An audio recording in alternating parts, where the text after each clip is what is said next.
Di ba nabalitaan natin yung kay John Amores? Oo. At nagulat lang lahat ng mga PBA fans. Para sa'yo, deserve ba na mabigyan ng second chance si John Amores? Yeah, in the world of sports, hindi mo kailangan ay yung mga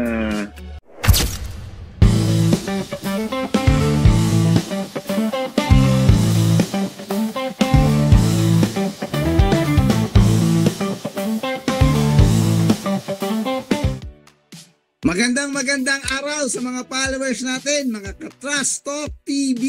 Eto na naman, may bago na naman tayong episode. Kumbaga yung dati, ang mga in-interview natin, mga players, ngayon, ibang klase itong episode natin kasi napaka-special na coach. Ika nga, isa ito sa multi-champion coach. Ibig sabihin, napakaraming championship at take note ha, siya lang naman ang nag-iisang head coach na may 5 sunod-sunod na kampeonato sa All Filipino Cup. So hindi ko na patatagalin pa.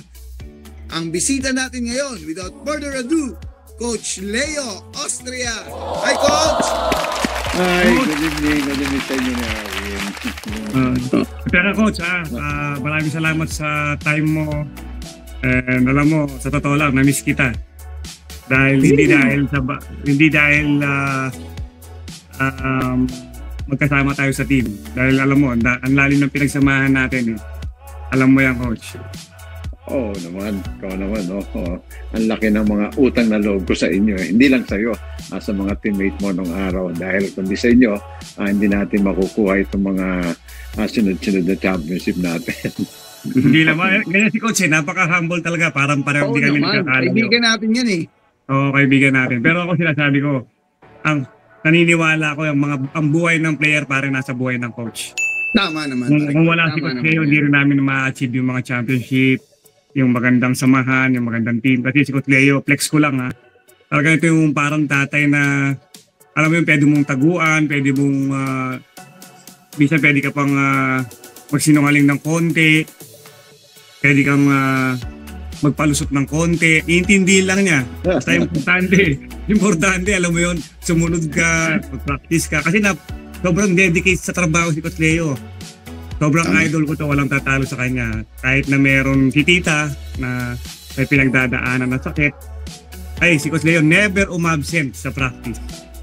Kahit may bagyo, lagi na dyan. Saludo ako kay Coach Leo talaga. Saludo kami sa'yo, Coach Leo.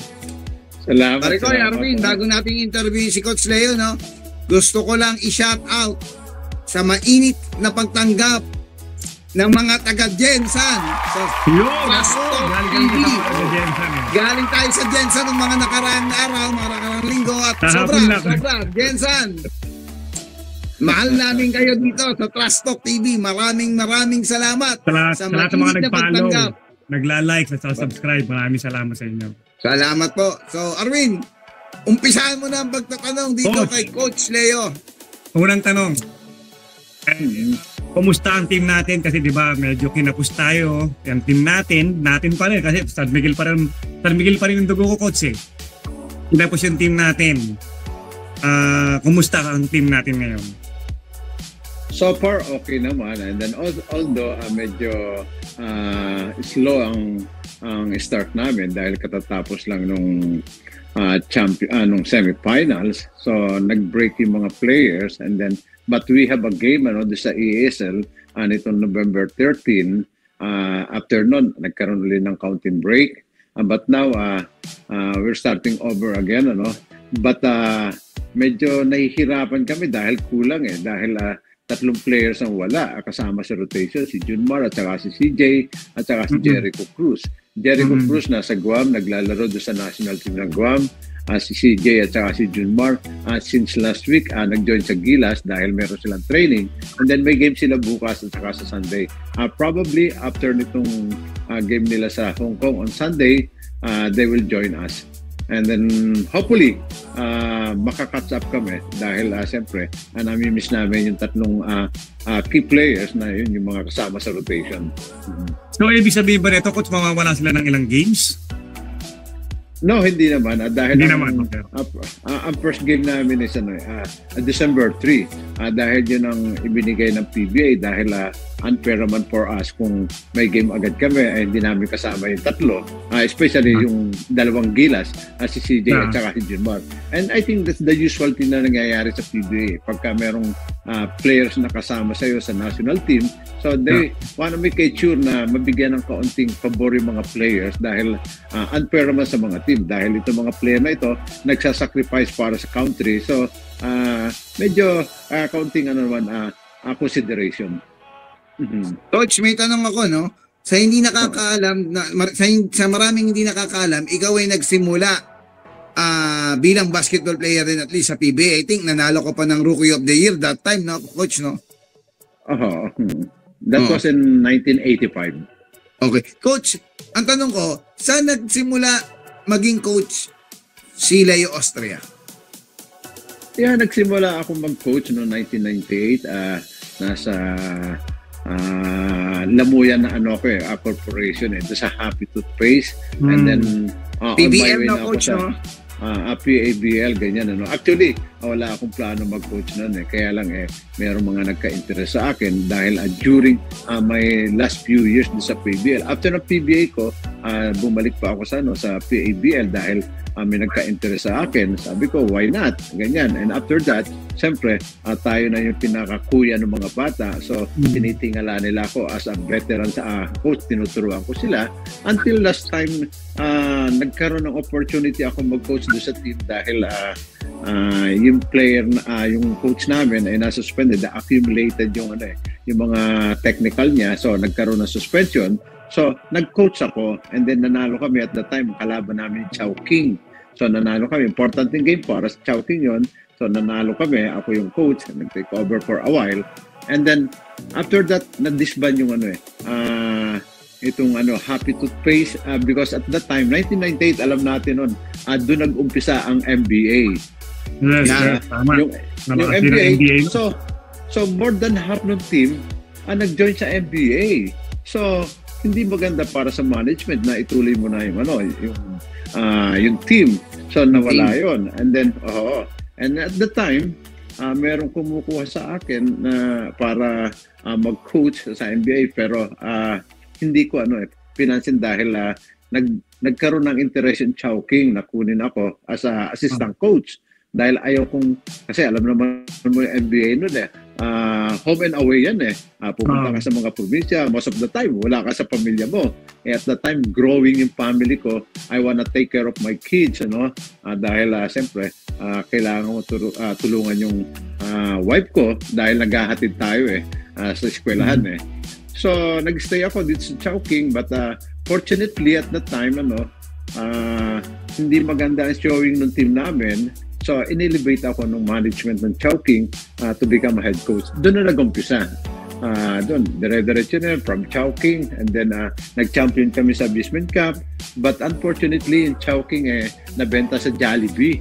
And Jollibee, I think, ayaw nila ng basketball team dahil alam mo naman yung mga negosyo, ganyan, na ayaw nila yung may talo panalo. So, basketball, may talo, may panalo So, siguro, kanya-kanya ponso yan Ganyan. So, naging Shark kami. And doon na nag-start to Shark. And then, I won a lot of championship doon. Nakadalawa agad ako against sa malalakas na team doon.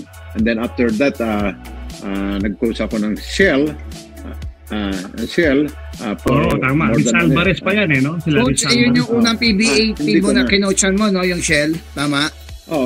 Shell.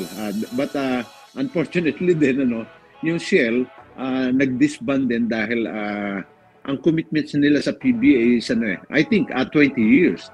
So 1985 to 2005, that's 20 years. So that's the decision of the management. And then at the time, so nawala yun. So napapunta ako ngayon ng Wellcoat dahil ikinot ko din yung Wellcoat sa PABL Ganyan Ayan tapos pero after nung Shell na yun, kinuha ako sa Adamson for 1 year and nakapasok agad ako sa Final Four. In 14 years, nakapasok ako, ganyan. Kaya lang ang kontrakt ko na 1 year dahil nga dati ako nagko-coach sa Wellcoat. So, nag-PBA sila dahil yung Shell at saka yung Wellcoat, ako nag-bridge sa kanila para makuha yung franchise ng Shell sa Wellcoat. And then kasama ako dahil taga-Wellcoat ako, isinama nila ako as head coach. But unfortunately, hindi maganda yung showing ko noon dahil it's a expansion team eh. So wala mga players, ganyan. Although, mahina, walang materyales. Decente naman yung mga performance namin, pero a loss is a loss eh. A win is a win, ganyan. So pagka you're losing, so nobody loves you. Ganyan. If you're a winner, everybody loves you. So we parted ways, and then bumalik uli ako ng Adamson, and then it lasted for another 7 years sa Adamson, and fortunately nakadalawang Final Four ako dun sa Adamson again, ganyan. And then doon na nakita kung ano yung skills ko sa coaching, and then pumasok dito yung kinuha niya ako ng San Miguel. Nasa Adamson pa ako, nasa coaching staff na ako ng San Miguel para sa ABL Asian Team.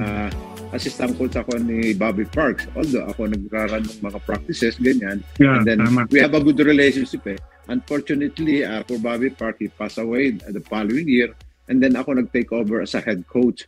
So, nag-champion kami noon. And then, doon nakita siguro kung ano akong meron. And then si Boss RSA at saka si Coach Alayan, dinala ko. Wala pa si Coach si Noli Iala pa noon, ganyan. And then, sinama ako sa San Miguel. At that time, Petron pa yun eh. At that time, yung Petron hindi pa nananalo yun ng All Filipino in the last 14 years. But nung pagpasok namin, so nanalo kami All Filipino, and I think, di ko makakalimutan clutch shot yun ni Arwin against Alaska. Against Alaska. Ano na tayo, Coach? San Miguel na tayo nun. San Miguel na nun, Coach. Ang Petron kasi si Coach Sato pa nun tayo nun. Assistant ni Coach Sato. Si Coach Sato, ang inabot ko, si Coach G, and tapos nagkaroon ng foreign coach, si Todd Forbes. Todd Forbes, yan. Roman. And then, ayun. And then, pag nung kinuha ko, ganyan. So, fortunately, medyo swerte kami. Nagkaintindihan kami ng mga players dahil, I think, cool ka daw, Coach. Cool ka daw kasing mag-coach. Yeah, I think naiintindihan ko eh. Pero alam mo nung time na Lato Roman tsaka ni Todd Spurb, masasabi ko lang, mas magaling kay Coach Leo yung mga yun eh. Yung dalawang yun. Ang gagaling mag-English. Kala ni Coach Leo, mas magaling mag-coach. Hindi. Coach Leo, pinakamagaling na coach para sa akin. Yeah. Pero Coach, naalala ko lang, balikan natin yung PBA mo. Nag-Rookie of the Year ka. Tama ba? Yeah. Mga ilang taon ka naglaro noon at magkano sweldo mo noon at that time? Nako. Enough na para makabili ka ng second hand noon eh. Dahil ang kotse noon, second hand, at 12,000 makakabili ka eh. Ganyan eh. So, second hand noon. 12,000? Mga tuyo. Pero mataas ang value noon eh. Mataas ang value pa ng pera noon. Kumpara ngayon. Kasi ang alam kong brand new na liftback na Toyota, which is sikat na sikat nung time na yon, it's only 44,000. Sahod namin mga 7.5 lang ganyan. 7.5 and then mag-escalate yun habang tumatagal ka, ganyan hanggang 30, ganyan. Medyo okay na yun. Ang highest paid player yata nun mga 50,000. Highest paid yan, grabe. Pero di ba, ilang, yung parang ilang years kang naglaro at pang ilang pick ka, may drafting ba nun? I think no time namin, yun ang kauna-una nagkaroon ng drafting, yung formal drafting And then, I think, ako hindi ako nagkakamali Ako yata yung pong 6th round or last. 6th round, 60, ganon. 60, ganyan. And then, konti pa lang ang teams noon, konti pa lang. Yeah, I think 8 lang yata yun 8, ganyan. Tapos, kasi naman nun, yung ibang team, kompleto na. So, hindi na sila nagpipick, nagpapas, and then, siyempre, galing kami sa amateur, or ganyan. So, hindi kami masyadong kailangan. So, ang inuuna nun ay yung mga malalaki, at saka yung mga sikat nun sa eskwela, katulad si Totoy Marquez nun, at saka si Romy, ang sikat yan sa Letran, at saka sa San Beda. Tapos yung malalaki, sina Aldo Perez, sina Sani Cabatu, ganyan. So, panghuli ako as point guard. ganyan. Pero I was able to make it to the top because at that time swerte rin dahil yung team namin kulang ng point guard. So ako yung madalas ginagamit. Ganyan, kasama ako sa rotation, minsan starter ako. Kaya siguro binoto nila akong Rookie of the Year at that time. Pare, sa mga hindi nakakaalam si Coach Leo hanggang ngayon nagpapakondisyon yan, nagbubuhat. Yan, ang maganda dyan. Grabe, kaya tayo nakakasabay ko sa gym, yung ibang player hindi. Coach Leo, may tanong ako sa'yo, Coach Leo. Sinong pinakamatindi mong matchup nung kapanahunan mo? Madami. Dahil nung nag-uumpisa ako, andyan sina Francis Arnaiz, andyan sina Jaworski, andyan sina Fabiosa. But at that time, yung mga Twilight, andyan sina Marty Saldaña. Marami magagaling na point guard noon. Kaya lang, siyempre tayo mga bata, takbo tayo ng takbo. Yung mga veterans kasi pagka pinipressure mo sa backcourt. Nung araw, pagka pinipressure ka sa backcourt, medyo natatakot ka na Ayaw nila ng ganyan hindi katulad ngayon. Ganyan. Pero ang mahirap sina Onchi de la Cruz, and then si Coach Sato, isa yan sa pinakamahirap bantayan. Dahil si Coach Sato makita lang yung bakal titira na yan Pagka nasutan ka ng 2, 3, inalabas ka na Kaya pagka siyang karpa, ang galing ni Coach Sato. Matulis talaga si Coach Sato, kahit bakal lang, titirahin na. Although hindi siya nagpo-point guard, nag-off guard siya. Pero natatapat because of size. Ganyan. Pero Coach Leo, itanong ako yung level of physicality, kung may hahambing mo, ano mas physical, nung kapanahunan nyo o yung panahon na nag-coach ka?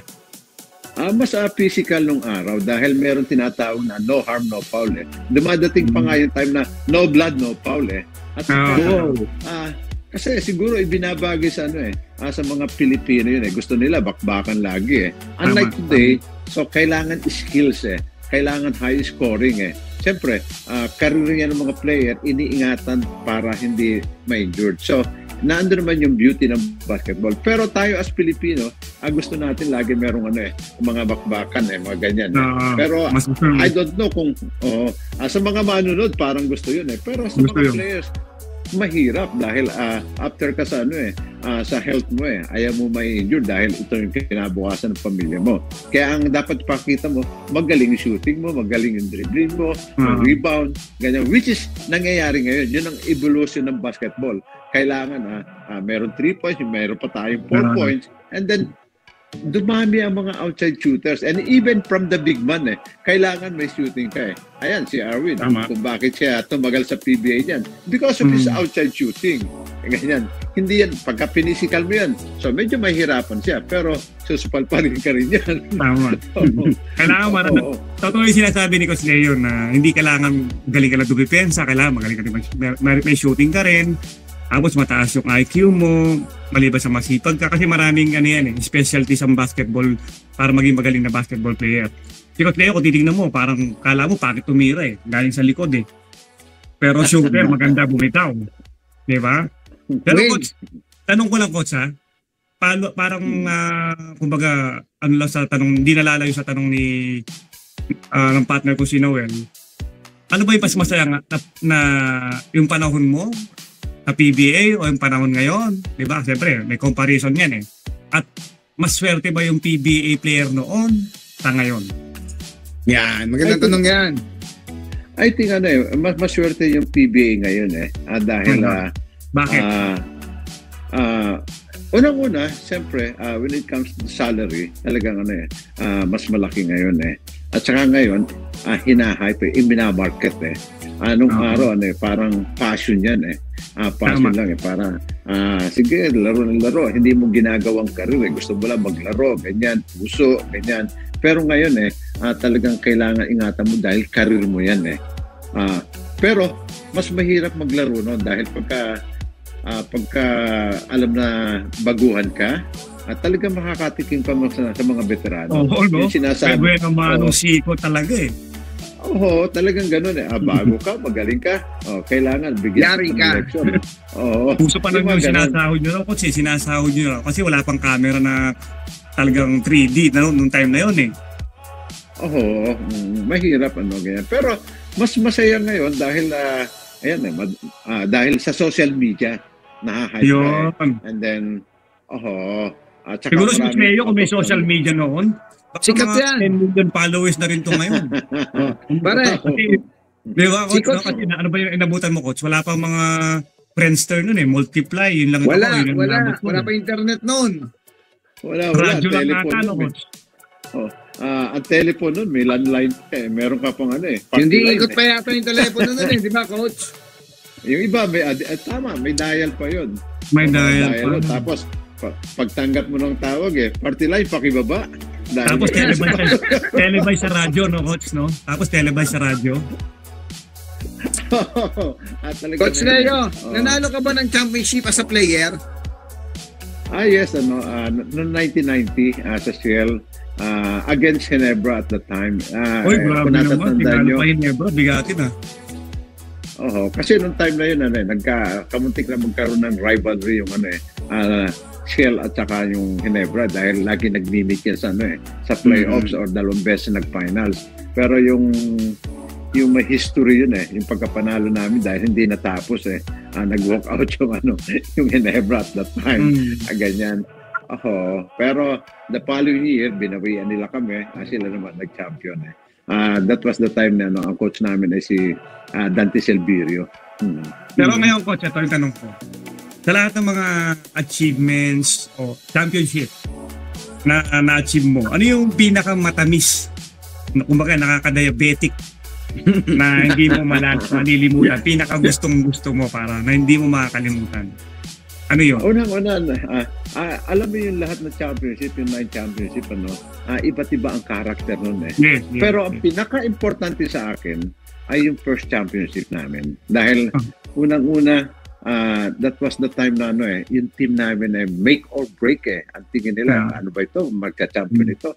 Ang daming pinagdadaanan nila. Yes, ang daming mga drama. Yan, At saka umabot yun ng Game 7. And kung makikita mo at talagang yung full pack, yung Araneta ang dami nanonood dun At saka yun yung yun yung championship na magbibigay sa'yo ng halaga na kung tatagal ba si Coach Leo. Oo.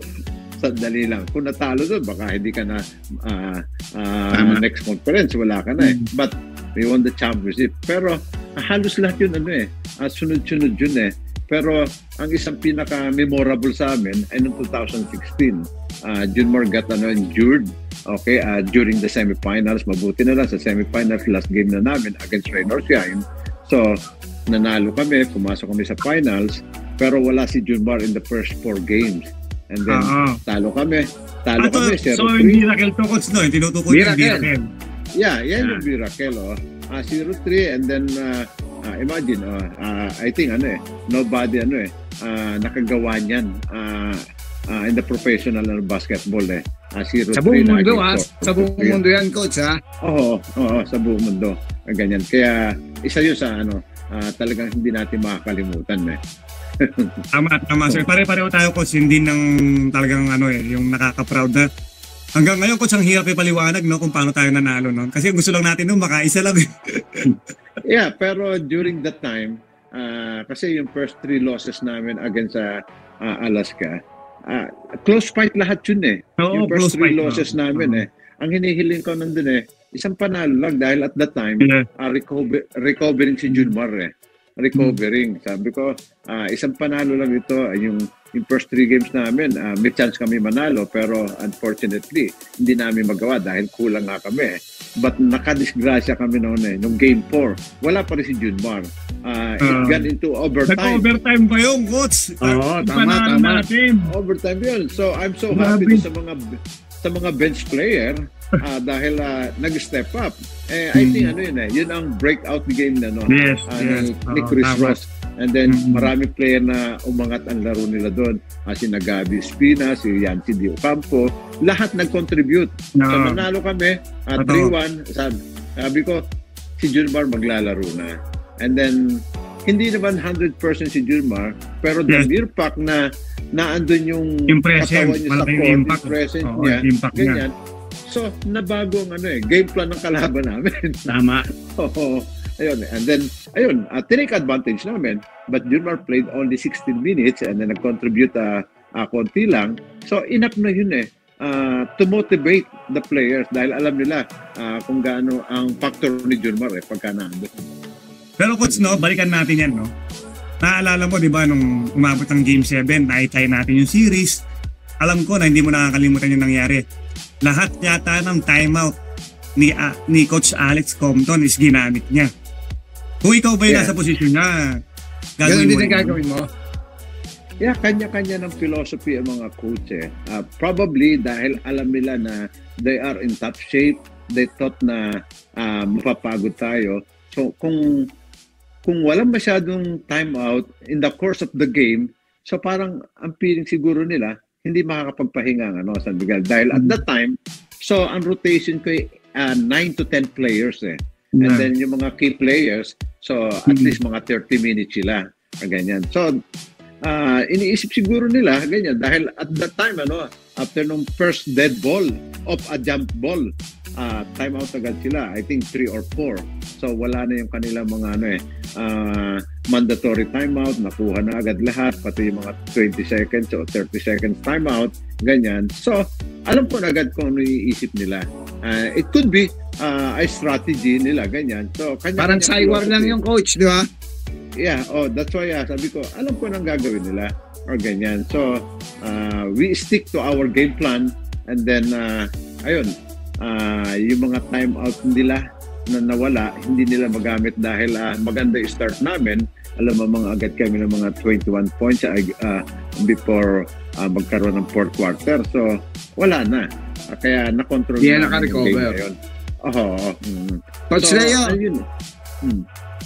yes, may tanong ako, magbigay ka naman ng 5 players na top 5 players mo na mga na-coach mo.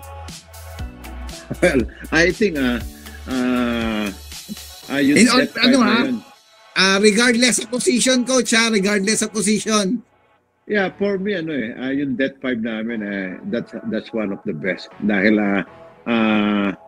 especially in the end game. Thank you, coach. Hindi mahirap sa akin i-coach sila dahil alam na nila guys. Siguro because of familiarization sa isa't isa and then alam na nila ako, alam ko sila, alam ko ang ability ng bawat isa. And maganda dito sa 5 ito, nobody afraid to take the shot. Lahat sila, gusto nila maging clutch shooter Given an opportunity na open sila, titira sila. Ang maganda ron, it's not a bad shot They're trying their best na maging good shot o better shot o best shot. Pagdating ng endgame, we're looking for the best shot. Saan sila pupunta? Alam ni Arwin yun. Saan kami pupunta? Pupunta kay Junmar, i-double si Junmar, nasa sina Arwin. Ayun, nasa labas. Naghihintay na ng patak ng bola and then, ayan.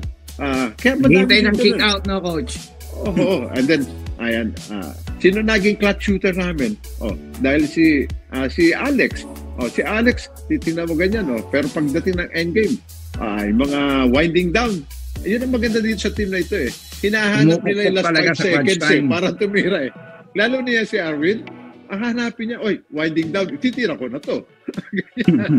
Diba? So, kilala ko na yung Kilala ako ni coach ganyan. And then talagang matagal kayo magkakasama, more or less, alam mo na yung gusto nila And then yung mga sinasabi ni Arwin na ganun si coach, ganito, alam na nagkakalokan. Kasi ito yung prinsipyo ko Sir, you have to understand them for you to be understood. Ganyan. Alam ko niloloko nila ako, nagipaglokohan ako. But, pagka naglaro ka, kailangan ipakita mo yung laro mo. Tama. Yun lang ang gusto ko sa kanila. Uma-absent sila o ganyan. Okay. Pero, you have to pay for that absent ka, mababawasan ka ng 2 minutes. Yun yung bawi ko kay coach Pag hindi ako naging sayo, kailangan magpakita ko ng maganda.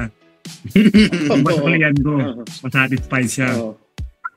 Ganyan. Pero pagka hindi ka nagpakita, mababawasan yung playing time mo. I-reward ko naman yung mga kaposisyon na gusto maglaro, ganyan. Kung maganda ay nilalaro nun, so nadadagdagan yung playing minutes nila. Kaya lang itong mga ito, yung 5 yan, pagka hindi below average yung nilaro nila, pagdating ng next game, aasahan mo sila Talagang kailangan makarecover kami. Ganyan. Ganyan.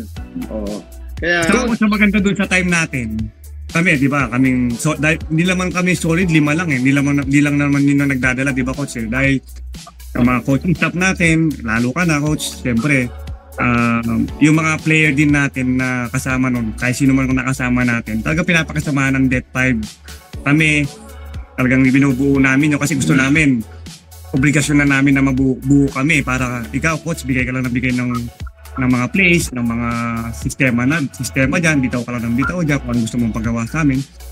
Kami, ang obligasyon namin nun, bilang kami nila Chris Ross, nila Alex, buuin natin yung team. Kasi huwag na natin ibigay kung hanggat maaari kay Coach Leo. Kasi maganda kasi, sabi ko na kung buo tayo, tapos ang mga coach natin na may tiwala sa atin kasi nakikita nila na kaya na wala tayong inggitan, ganda na samahan natin. Kasi naniniwala ko kako pagka tayo buong buo, mas mas mahirap tayong talunin. 'Di ba? Kaya kami nila Alex, nagpapasalamat kami sa iyo, coach, dahil hindi naman namin magagawa talaga yan kung di rin dahil sa tiwala mo sa amin na binigay. Hindi ganun kadali. Ilang beses kami, sa mga hindi nakakalam, nagkasagutan kami ni Coach Leo one time sa game, coach. Ito ipiplex ko lang sa mga iba, no? Sa mga hindi nakakalam. Dahil pareho kaming ayaw matalo ni Coach eh. Diba? Dumating ewan ko kung naalala ni Coach Leo to. Coach, di ba naalala mo, nag-practice tayo ng Reyes Gym? May pinagdududahan ka sa team natin. Naalala mo ba yun? Yun yung mga haka-haka ganyan. Pero haka-haka lang. Pero okay lang sa akin. Wala naman dito naman din big deal yun. Pero kasi pareho tayong gusto natin manalo. Kasi ako na yun, ever since talaga, nung naging player ako, tinaga ko na sa bato ko. Kahit mamatay ako, hindi ako magbebenta ng laro. Hindi ako kayang bilhin ng kahit magkano. Sinabi ko na sa buhay ko yan. Kaya ako, gusto ko rin ma-discover kung sino yun eh. Kasi talagang ididiin ko rin, coach, kasi hindi ko rin gusto na may kasama akong benta. Kasi di ba nagpapagod tayo, sasakripisyo tayo, gumigising tayo ng maaga. Tapos may kasama tayong ganon. Kaya pinipiga ko, baka may alam ka nung time na. Kaya pasensya ka na, coach. Sorry, pasensya ka na. Wala akong ibig sabihin nun. Gusto ko lang din malaman kung sino yung at that time. May tanong ko kay Coach Leo, Coach, di nasabi mo na yung favorite 5 players mo, no? Sino naman yung sa tingin mong pinakamagaling na import na nahawakan mo? Yeah, bago ko sagutin yung tanong mo, dahil pinag-usapan natin yung favorite 5, it's not really my favorite sa team eh. May kanya-kanyang role eh. Kasi ang ginawa ko sa team na yon, i-define ko ang role ng bawat isa. Kailangan ma-establish ko kung sino yung point guard, yung off guard, yung small forward, power forward, ganito. And then, kung sinong kapalitan nila, kailangan magkaroon sila ng healthy competition. Ganyan. Hindi yung kahit sino ibabalik mo. And then, I'm happy doon sa mga off the bench na player, hindi naman sila masamang pwede nga silang starter ng ibang team eh. Pero ginagawa nila yung role nila. For example, si Yancy Ocampo, pagka ginamit mo yan, magdi-deliver yan. Yes, okay? Yes. Ganon din si Gabby Espinas. Pag pinasok mo yan, tubig. May kanya-kanyang sila role sa team eh. Yan ang Kaya, si Junior, pagka napagod, andyan si JR, andyan si Yancy Ocampo, si Billy Kramer. Ganyan. Sila Doug Kramer. Ganyan. Madami. Ganyan. Talagang, ang labanan doon, pagalingan kayo. Hindi rivalry kailangan healthy competition. Kung sinong kapalitan mo, kailangan pagalingin mo siya. Pagdating ng practice, kailangan mas magaling ka sa kanya. Ngayon, kung ikaw starter, ganyan, at alam mo merong gustong umagaw ng position mo, ganyan, gagalingan mo. Ang problema nila doon, yung mga yung mga starter mo, ayaw magpapatalo. So, ang makikinabang nun team, lahat aangat ang laro nila. Ganyan. Tama, so, very well said, Coach. Malalaman nila, ganito pala. So, accepted nila yung yung role nila. So, kung gusto nila mahaba, kailangan i-dislodge nila yung kaposisyon nila. Mga ganon. Dahil nung araw, mo, si Chris Ross at saka si Alex Sabagnot, magkapalitan lang yun Pero through the years, nakita ko, dapat ito yung natural point guard, itong off guard, itong So, na-define yung role di ba, Coach? Na-define yung role. Para hindi sila nagkakagulo. At sasabihin mo, Ba't hindi mo ginagamit siya, yung isang tao? O ba't ganito lang ang playing time niya? Kasi yung kaposisyon niya, mas maganda inilalaro eh. Pagka pangit inilaro nun, o nag-foul trouble, ikaw na yon. O di galingan mo, pagka nandun ka, magaling ka, hahaba yung playing time mo. Tama. So through the years, ganun ang iniisip ng players, kailangan mas magaling ako doon sa kaposisyon ko, o ganyan. Unless na ikaw ay yung number 4 ka, ganyan. Tapos pwede ka maglaro ng 3. Situational yun. Ganyan. Lalo na pagka may import. Si Arwin, power forward yan. Pero pagka may import, so bumababa siya sa 3 or 4. Ganyan. Depende sa uri ng bumababa talaga playing time ko at saka yung average ko, bababa talaga. Maganda doon. Pero coach, naiintindihan nila. Segue tayo ng tanong mo. Masasabi mo, sa lahat ng mga team na nahawakan mo, ano yung pinakamasayang team na parang hindi masyadong mahirap i-handle para sa'yo? Parang, alam mo yun, yung masayang team. Kasi di ba may mga kanya-kanyang samahan eh. Na nakita mo na hindi ka nahirapan. Sa PBA? Yan. I think nung sa Shell ako, nung nag-umpisa ako, I think one of the best team ganyan dahil yung mga players ay talagang bagong coach ito. Although sinasize up nila ako sino ba ito si Coach Leo or ganito, ganyan. Pero after a while, nakilala nila ako, ganyan. And then nakita nila ako yung dedication ko, passion ko sa dahil nag-start ako. Yung lahat ng gusto kong gawin, sinunod nila. So, at that time, nag-take over ako noon, nasa Cellar yung team Pero, twice kami pumasok sa semifinals. Although, yung team namin hindi naman ganun kalakas Pero, nandun kami sa taas. Ganyan. I think, tinatalo namin si Arwin. Oo, sila Rich Alvarez yan no? Oo, sina Rich Alvarez, ganyan. And then, yung sistema ko yung gusto kong gawin, yung philosophy ko sa team, so, nasunod nila. Pero nung sa San Miguel kami, makikita mo yung una dahil full of superstar ganyan And then magkakaaway yung mga yan kanya-kanya turuan sabi ko hindi ko maintindihan ito mga ito ganyan. But because of defining the roles of the player, naintindihan nila. And then that was the time na nabuo yung team. And then kasi wala sila doon magkakaibigan laging magkakaaway tayo, kailangan ako in fairness kay Coach Leo ang daming magagaling na coach, buo yung team nyo pero underachieving pero nung dumating si Coach Leo, tama si Coach nabuo ni Coach Leo kaya naging successful yung team. Bro, tama, naniniwala ako dyan. Maybe because dahil nagsasasawa na yung mga player na lagi talunan, it's about tayo na manalo. Ang maganda dito, yung glory of winning a championship, naramdaman nila. Nung nananalo ka na, parang ayaw na namin ibigay ito sa kanila. So every game, talagang yun ang kailangang i-develop mo sa team yung winning attitude. Pagka nakuha nila yon, ang hirap talunin.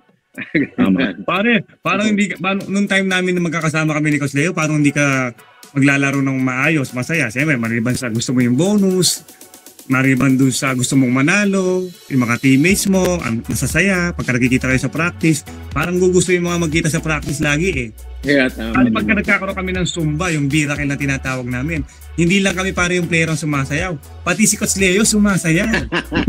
Paano, di ba isipin mo yun, yung nag-adjust siya, meron kaming, yung bago maglaro, meron na akong dalang speaker, alam mo yun, okay lang di sa kanya, hindi, yung iba kasi ayaw ayaw nila ng ganon Pero kay Coach Leo, okay sa kanya. Kaya para sa akin, kaya hinusuklihan ko talaga. Dave, maganda lang para yung naitatag na-inflict na sistema ni Coach Leo. Kaya lahat sumunod. Kaya ang nangyari, lahat nagsakripisyo, ang resulta, napakaraming kampyonato. Di ba, Coach? Yan yung word, yung magic word na hindi nawawala sa team namin, sacrifice. And then yun, lagi nababanggit ni Arwin yun, sacrifice. And then marami ka sacrifice. Katulad sinasabi ni Arwin, nung pagdating ni Junmar, siya superstar dun Pero, naging under sa his support. Tinanggap niya, sinuportahan niya. And then, ayun nga, defining the role of the player, itong role mo. Hindi nagkakaroon ng sapawan. Yun ang Pero Coach, ngayon, bigla ka nawala sa pagiging head coach. Hindi ko alam kung ano yung mangyayari, pero ako siyempre hindi naman ako bias Pero ako nakikita ko kasi kung nakilala na kita, nakita ko kung paano ka magtrabaho as a head coach. Kumusta ka nung bigla kang nawala sa posisyon? Biglang ang bilis ng sitwasyon eh. Maraming nagtaka eh. Maraming nagtatanong sa akin, lalo na ako, mga kamag-anak ko, mga fan. Bakit biglang nawala si Coach Leo? Sabihin na lang natin paring nagbakasyon si Coach Leo. Kaya nga eh. Ano pa nangyari doon, Coach? It's hard to explain, but I'm so grateful doon sa nangyari dahil I was able to relax, to rest, and then from afar nakita mo kung anong meron yung team mo and then makakapag-adjust ka ganyan and regarding sa decision I don't know what happened ganyan but I'm so grateful dahil ito nga nakabalik ganyan kasama pa rin ang team and nakatulong din sa akin in a way and dahil it's already the thing of the past so hindi ko na masyadong binibigyan ng pansin yun. Pero ako, Coach, kami ng partner ko, marami pa, mga kamag-anak ko, marami kaming nagdadasal, nananalangin na makabalik ka as head coach sa San Miguel. Hindi dahil ayoko alam mo na, yung nakaposisyon, pero para sa akin, mas malaki may tutulong mo kung ikaw ang hawak ng San Miguel.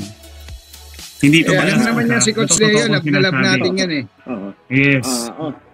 Only destiny yan only yung Panginoon natin ang magdi-decide niyan kung ano yan. But I keep on doing my best dahil kahit anong position ko ganyan, assistant coach or consultant, I will give my best dahil that's my passion mahirap naman nandun na may iniisip ng basta ako for the win all the time. Kailangan nila ko kahit anong gusto nilang gagawin ko para sa team dahil naandun ang loyalty ko not to everybody ganyan naandun sa San Miguel and then especially kay sa boss natin kay RSA kay boss RSA kumusta po? Ingat. Kasi yung tiwalang ibinigay niya sa akin ganyan, kailangan suklian mo ganyan, kaya binibigyan ka ng trabaho ganito gaya mo, kaya kita mo naman until now nakabalik ako o kahit nun pa never ako nag-absent any single practice. Totoo yan. Hindi ako nawawala and last time complete attendance palagi yan si Coach Leo. Grabe kung meron kang sweldo yung pag-attend bare baka high speed siya. At pare Arwin, itanong muna kay Coach Leo yung lagi natin tinatanong dito sa Trust Talk TV. Coach, kasi dito sa Trust Talk TV sa ating sports channel may tinatanong kami na ikaw, Coach, ano yung pinakaayaw mong 3 ugali ng isang tao? Unang-una yung orokan. Ano, Coach? Ano yun, Coach? Plastic. Orokan. Grabe, medyo nawala kami dun. Orokan, nga pala, plastic. Totoo yan, Coach. Ayaw din namin yan. Maraming ayaw din namin yan, Coach. Maraming nagsasabi niyan. Yan, plastic. Tapos, plastic, tama. Ito, yung sinasaksak ka sa likod. Traidor. Traidor. Backstabber. Backstabber ba pare sa English? Backstabber? Backstabber. At saka yung sinungaling. Yung 3 yun. Ano pa, Coach? Nga, 3 nga. Ano ba yung isa? Sinungaling, backstabber, saka yung orokan. Tama, plastic. Totoo naman, halos lahat ng tao, ayaw talaga yan pero siyempre, tao lang tayo ganyan So, tama naman yung Coach. Lahat pakisamaan. Coach, ano naman yung pinaka-gusto mo, Coach Leo? Pinaplastic ka gan, okay lang. Makikita mo naman sa practice very sincere do sa trabaho nila. And then talagang open sila. Hindi nakikipaglokohan na ganyan. Makikita mo na, for me, attitude is number 1 Makikita mo yan ganyan And then, sa attitude, makikita mo yung work ethics nila, yung discipline. Lagi may lugar sa akin yan. Unless na talagang may discipline ka, may attitude ka, ganyan. Pero, kailangan mo pa rin ng talent Pero if you're talented players, magandang attitude mo kasi talented player should be the hard worker. Tama. And then yun ang makikita Hindi na. pwedeng magaling ka lang. Pero sometimes it's beyond your control eh.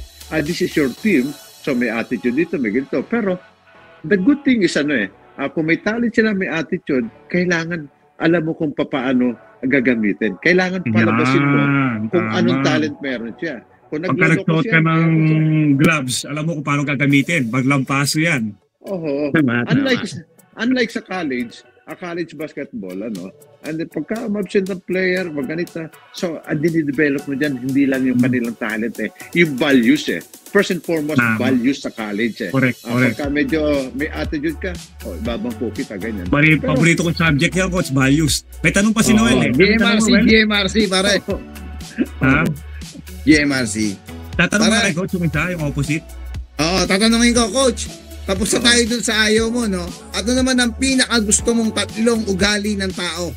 Ay, ayan. Di ba nasagot ka na kanina, ganyan, no? Ayun nga, siyempre, may respeto. Respeto. Respeto. Okay, and then, accountable siya. Accountable, tama. Okay. Accountable siya, and then, talagang, humility. Humble siya. Grabe, pampulitin ka si Coach Tatakbo ka ba, Coach Mayor, kayo? Coach, bumoto kami sa'yo. Segue tayo ng topic bago tayo matapos, no, Coach? Di ba nabalitaan natin yung kay John Amores? At nagulat lang lahat ng mga PBA fans. Para sa'yo, deserve ba na mabigyan ng second chance si John Amores? Yeah, in the world of sports, hindi mo kailangan ay yung mga tao na pwedeng makasira ng kinabukasan ng kapwa mo. If he has the attitude like that, the moment na meron kang intention na makasakit o I think, kaya nga tinatawag ito na sports Kailangan sports tayo lahat Kung maaari, alagaan mo kapwa player mo. And then palabasin mo yung galing ng kalaban mo. Pagalingan, palakasan. Hindi patapangan sa decision making. Pero yung makasakit ka, makaisa ka, it's a no-no. Kaya nga ang basketball, may referee. That's foul. Bawal yan. Kaya pinahapol. Ayaw makasakit kung ipakikita mo, skills mo, talent mo, ganyan, matutuwa ang mga tao Pero kung iba pa to yung namaril siya, ewan ko nabalitaan namin naman siya. Nabalitaan ko yun. Kaya isang sign yun na for me, hindi mo kailangan magkaroon ang liga ng mga ganong tao. Dahil pinapanood ka ng taong badla You should be a role model Ngayon. Tama naman. Ayaw mong mababahidan ng ng masamang pag-uugali yung mga nakikita ng mga bata. Ganyan, Dahil titignan mo, baka gayahin ganyan And then talaga sa akin, I'm sorry to tell, ganyan. Hindi lang sa kanya, kahit sino na dapat hindi nangyayari yun na sa PBA ganyan. And any team. And any team. Kaya may suspension, may fine ganyan Ibig sabihin ayaw natin mangyari yun. Kung nabigyan ka ng second chance noon, maswerte ka. Pero nangyari uli ito, ganyan. I think meron ng kahit nung unang panahon yung mga nagkakamali may mga death penalty ganyan. Pero Coach, ano naman yan respect naman tayo is opinion lang. Pero ako, gusto na rin, parinig na rin natin yung side natin kay partner Noel na marinig din ng iba. Ikaw, partner Noel, ano sa'yo? Sa akin, agree ako kay Coach kasi hindi na second chance ang ibibigay mo sa kanya kasi nga, ang dami ng beses na inulit kasi ang sabi nga kung may accountability ka at sincero ka sa talagang ginawa mo, hindi naman sa perfecto ka, pero kung paulit-ulit na lang ng ginagawa mong pagkakamali at iyon na rin, parang baliwala din ng mga additional chances. Yun yung para sa akin kasi ilang beses na siya napaaway, and then ang pinaka-worst na maril pa siya. So kung ayun, para sa akin, kung sincere talaga siya, dapat doon umiiwas na lang siya or something like that. Pero kasi Hindi, papatawarin naman ako niyan pagbibigyan naman ako niyan So ang nagiging take for granted. Kaya I agree with Coach Leo Role model ka, kailangan, it's a big no-no. Totoo naman yan. Ako, agree din naman ako. Pero kasi ako tinitingnan ko kasi dito, siyempre, lahat naman tayo nagkakamali, nobody's perfect, di ba? Sabi ko nga, at lagi ko sinasabi, lahat tayong mga tao, nagmarunong magpatawad. Pero minsan, pag pinupuntahan ko yung sitwasyon niya, kung sakaling alam mo yun, minsan nabibigla ang mga tao, diba? Parang minsan iisipin mo, talaga bang kailangan hindi na siya patawarin o kailangan bigyan pa natin ng isa pang chance? Kasi isipin mo na lang kung anak natin din yon, diba? Parang masakit din na hindi siya mabibigyan ng pagkakataon ulit. Tama naman. Pero hindi na natin control ang lahat Pero ako para sa akin, pwede pa naman talaga bigyan pa ng isang chance. Kasi kung sakaling talaga... Pare, tandaan mo, kung nakapatay na siya, kung makaano man, ayun pakukulong na talaga siya. Di ba? Yun na yung parusa niya. Di ba? Para sa akin. Pero kung mauulit na ulit, parang ako lang, ayun lang Pero tama yung sinabi nyo. Pero sa akin, hindi ako, nasa gitna ako pare. Coach, nasa gitna ako. Pwede siyang bigyan ng chance, pwede siyang hindi. Tama. So Arwin, pare, kanya naman tayo noon. Kanya-kanya tayo ng opinion ganyan dahil we're in a Christian world alam natin marunong tayo magpatawad ganyan pero hindi natin makakalimutan yun yung damage has been done ganyan nothing against him kung sino man mangyari sa iba yun ganun din ang position ko dahil we're in a world of sports sabi ko nga nasa palakasan pagalingan hindi yung nasa bugbugan tayo ganyan Coach, bago tayo matapos kasi mayroon na tayong 3 minutes gusto ko muna i-good luck ang team mo Coach, ang San Miguel. Good luck sa mga games nyo and good luck din sa'yo Coach. Patuloy mong alagaan yung sarili mo Coach. Maraming salamat sa oras mo. Maraming salamat. Salamat din sa opportunity ito and then nakausap ko rin kayo and then lalo na si Noel matagal na tayong hindi nagkita nga Coach, na-miss kita and then si Arwin talaga natin yan nakausap ng ganitong kadalasan and then paminsan-bisan kailangan natin magkita-kita kaya sana Coach, sana hindi tayo huli Coach marami pa tayong beses magkukwentuhan. Tama. Maraming salamat Coach Leo sa oras mo sobrang salamat po. At Coach, i-flex mo Trust Talk TV, paki-like, follow and subscribe. Ano sasabihin ko para sa kanila? Trust Talk TV Coach. Trust Talk TV. Please subscribe this podcast. Marami kayong malalaman about sa mga bagay-bagay ng mga kilalang tao.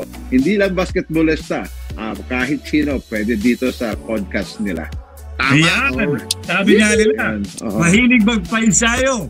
Si Coach Leo. Coach, maraming salamat. Maraming salamat Coach. Good night. I love you Coach. Magpaalam tayo. This has been your podcast Trust Talk TV. This is King Noel. Partner, ikaw naman. This is your Spider-Man. So please support Trust Talk TV Sports Channel. Mabuhay kayong lahat. God bless. God bless. Salamat Coach Leo. Salamat. Thank you Coach. Ingat.